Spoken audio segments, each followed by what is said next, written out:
Grade the Cleveland-Jacksonville trade, swapping 2 to 5.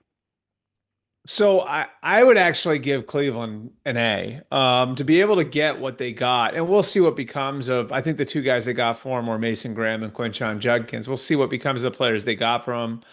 But I think that they were really in a position where they had to reset their roster a little, and they're starting to feel the effects now of all those first round picks going out the window for Deshaun Watson, where they're aging in certain spots. They're aging a little bit on their offensive line. They've aged on their defensive line. They've aged a bit in their secondary. They aged at running back, and so like they had to find a way to reset their roster a little, and this effectively does it now. Walking away from, one of the two true blue chip players in this draft, I'm sure wasn't easy. But they wind up with Mason Graham and Judkins, and they'll have another first round pick next year. And depending on how good Jacksonville is, that could wind up being a high first round draft pick. We'll see. So I just think, if you want to talk about the logic behind it, it's pretty easy to see what the Browns' logic was. I give the Jaguars a B plus, and here's why. I love Travis Hunter as a player.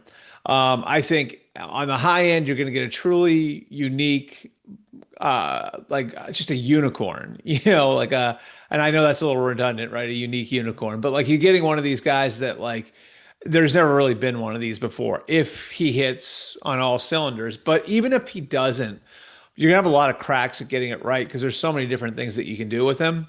So I love that for them.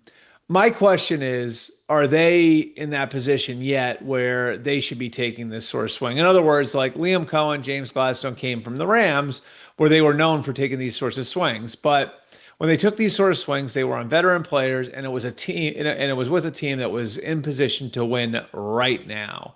And so the question is, do the Jaguars now think they're closer than maybe the general public does to truly competing, to maybe knocking off the Texans in the AFC South, to being a contender? And obviously a lot of that's going to come down to what Liam Cohen gets out of Trevor Lawrence, but maybe they think that.